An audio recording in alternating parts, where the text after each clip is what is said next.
ఇప్పుడు ప్రధాన కార్యదర్శి సభ్యుల పేర్లను ప్రమాణ స్వీకారం చేయడానికి పిలుస్తారు. శ్రీ నారా చంద్రబాబు నాయుడు.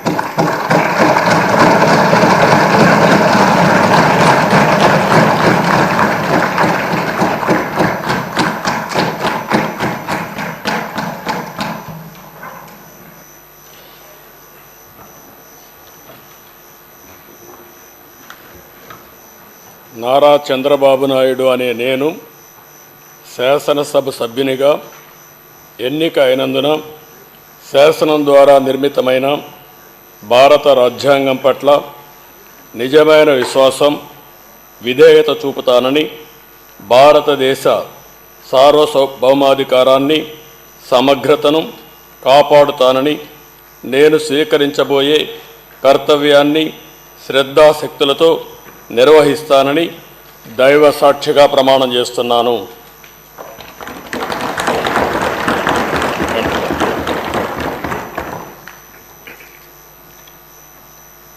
ఆంధ్రప్రదేశ్ శాసనసభ సభ్యుడైన నారా చంద్రబాబు నాయుడు అనే నేను సభ నియమాలకు కట్టుబడి ఉంటానని, వాటిని అనుసరిస్తానని, సభా మర్యాదలను పాటిస్తానని, సాంప్రదాయాలను గౌరవిస్తానని దైవ సాక్షిగా ప్రమాణం చేస్తున్నాను.